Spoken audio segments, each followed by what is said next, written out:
Hello to everyone. आज हम HSG test के बारे में जानते हैं क्योंकि इनफर्टिलिटी का जो भी ट्रीटमेंट ले रहा होता है डॉक्टर उनको सलाह देते हैं, एडवाइस करते हैं कि आप एक एचएसजी का टेस्ट करा लें। एचएसजी होता क्या है और कैसे होता है? सबसे पहले तो एचएसजी होता क्या है ये हम समझ लें। एचएसजी का मतलब है हिस्टोसैल्पिंजियोग्राफी टेस्ट। जो टेस्ट हमें ये बताता है कि हमारा जो ट्यूब है, क्योंकि हमारे पास दो फैलोपियन ट्यूब होते हैं राइट एंड लेफ्ट में, वो ओपन है या नहीं है।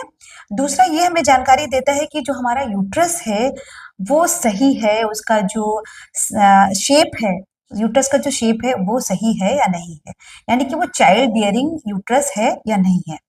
तो इसकी जानकारी लेना इनफर्टिलिटी में बहुत ही ज़रूरी होता है और बहुत सारे पेशेंट होते हैं डर के मारे नहीं कराते हैं, जो बिल्कुल गलत होता है।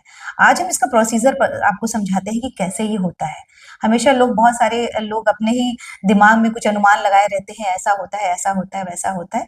आज मैं इसको क्लियर कट आपको बताना चाहती हूँ। ओके, जैसा कि ये यूट्रस है, आपके सामने मैंने दिखाया है, ये पूरा यूट्रस है और ये दोनों फैलोपियन ट्यूब है और ये यहाँ पर आपका ये ओवरी है। ठीक है, और सबसे पहले हम आपको बता दें कि क्यों जरूरी होता है ट्यूब का टेस्ट कराना। क्योंकि आपको पता है कि जो हमारे ओवरी में जब फॉलिकल बनता है तो एक टाइम पे आके वो रप्चर हो जाता है।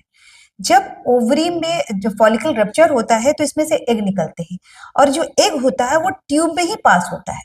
ट्यूब से ही पास होता है। ट्यूब जो होता है उसमें फिम्ब्रियाइज होती है जो अपने अंदर एग को कैप्चर कर लेती है।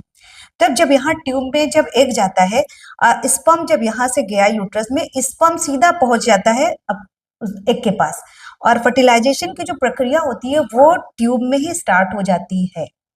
इसलिए ट्यूब का ओपन होना बहुत जरूरी है, क्योंकि अगर ट्यूब ओपन नहीं है तो एग और स्पर्म आपस में मिलेंगे ही नहीं, तो बच्चा कहाँ से होगा। तो अब आपने समझ लिया कि ट्यूब का जांच होना कितना जरूरी है। अब हम बताते हैं इसको करते कैसे हैं।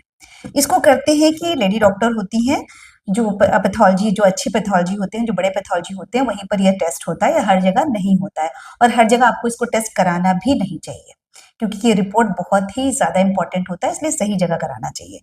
तो इसका प्रोसीजर ये होता है कि यहाँ यूट्रस से एक प्रोब से आपका जो है सर्विक्स को पकड़ते हैं और यहाँ पर डाई डालते हैं, डाई को पुश करते हैं। और दूसरा जो मेल होता है, जो एक्सरे टेक्नीशियन होता है, ऊपर से एक्सरे लेता है और एक्सरे में आपका ये ट्यूब दिखाई दे जाता है कि ओपन है या नहीं है। तो अगर आपको कोई डॉक्टर एडवाइस कर रही है तो आप इस टेस्ट को जरूर कराएं, क्योंकि इस टेस्ट का होना इनफर्टिलिटी के ट्रीटमेंट में बहुत जरूरी है। Thank you so much.